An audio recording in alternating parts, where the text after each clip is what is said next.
Pessoal, na aula de hoje a gente vai fazer uma prática sobre mapeamento de pontos de contagem. Então, nós vamos usar os mesmos dados da última semana, que são os dados da população indígena, para que vocês possam depois comparar os resultados.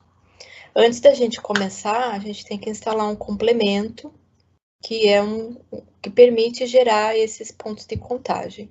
Então, após o QGIS aberto, vocês vão em complementos, gerenciar e instalar complementos, e vocês vão procurar esse complemento aqui chamado .map. E aí é só selecionar instalar complemento.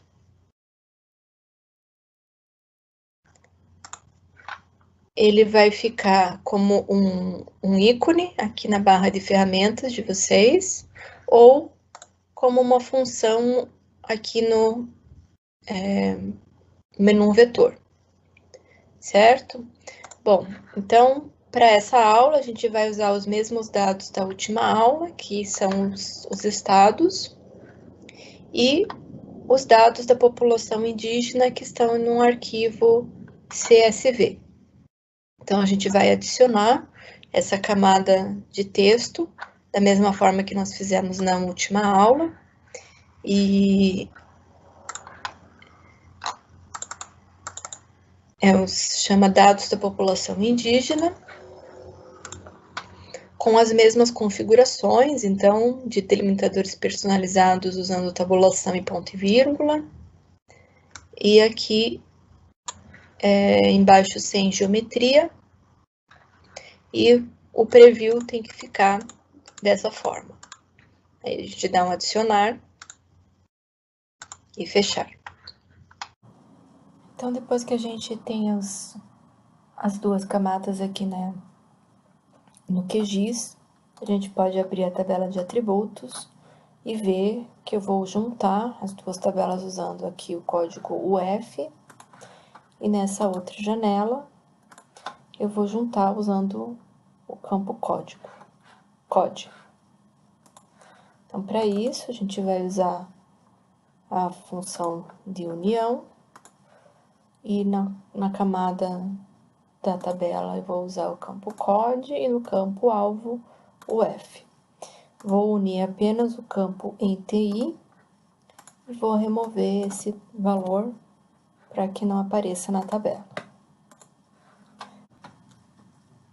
Depois que a gente faz o join, então eu posso exportar a tabela de essa camada para que a gente possa usar a função de gerar o .map. Então, eu vou salvar ele aqui com o nome de UF. Aí, na sequência, se tiver tudo correto, eu posso apagar essas duas camadas que eu não vou usar mais. Bom, feito isso, a gente vai, então, usar a função map. E a gente tem aqui que clicar no nome da camada para ele reconhecer e clicar no nome do campo que a gente quer representar. Então, aqui ele está mostrando para a gente que eu tenho valores mínimos que começam em 0 e o valor máximo do atributo é 129.529. Então, para representar essa variável usando essa técnica, eu tenho que dizer quantas unidades nesse valor aqui cada ponto vai representar.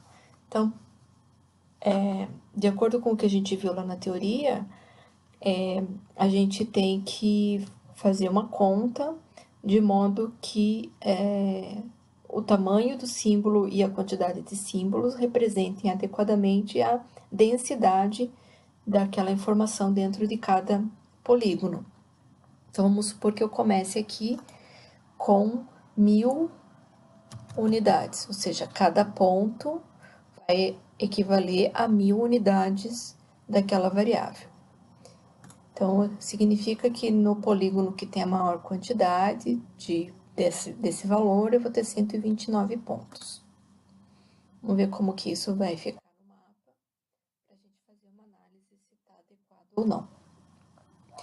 Então, o polígono que tem a maior quantidade de pontos é o Amazonas. Então, devido ao seu tamanho, os pontos aqui eles não estão ainda, não chegaram a começar a se tocar, embora alguns aqui estejam bem próximos uns dos outros. Os estados aqui que tem outra grande quantidade são os estados do Nordeste e o Mato Grosso do Sul. Então, o que a gente pode fazer é aumentar um pouco essa densidade, diminuindo a quantidade de elementos em cada ponto. Então, se eu colocar, por exemplo, 500, eu vou ter agora 259 pontos dentro do estado do Amazonas. E aí a gente vai poder avaliar se essa quantidade de pontos representa de maneira mais adequada ou aquela variável. Então, com 500 pontos, a gente já percebe que existe uma maior proximidade entre os pontos aqui nessa região do Nordeste. De todo modo, a gente ainda pode fazer mais uma tentativa, que é diminuir um pouquinho mais ainda a quantidade de pontos, a quantidade de elementos por ponto. Ou seja, eu vou criar agora, considerando 300 unidades em cada ponto. Então, isso vai gerar uma densidade um pouco maior, e aí a gente vai poder avaliar se essa densidade está adequada ou não. Então, na verdade, aqui, o nosso trabalho é mais ou menos fazendo esse cálculo, né? Se a quantidade de pontos que a gente escolheu está adequada para essa variável. Então, se a gente fizer nessa representação, eu vou colocar aqui uma escala 1 para 20 milhões, seria uma escala para a gente poder enxergar melhor. A gente percebe que tem alguns pontos que estão se tocando e que a gente consegue ter uma ideia bem interessante dessa proximidade que está aqui. Uma outra coisa que a gente pode fazer é diminuir um pouco o tamanho do ponto, se a gente achar que está muito grande o tamanho do ponto, ou aumentar se a gente achar que os pontos precisam ficar um pouco mais próximos. Eu vou manter o tamanho de 1, que eu acho que é um tamanho que vai ficar adequado. Então, feito isso, a gente pode fazer uma tentativa de fazer um layout para ver como vai ficar a impressão se eu fizer numa determinada escala. Então, eu vou criar aqui um layout, vou colocar o papel em posição retrato.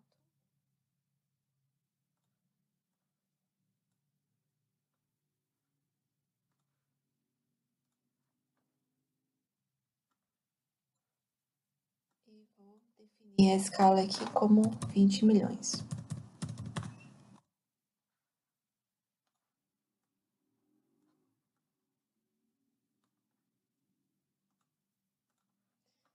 Então, nessa escala, né, na hora que a gente for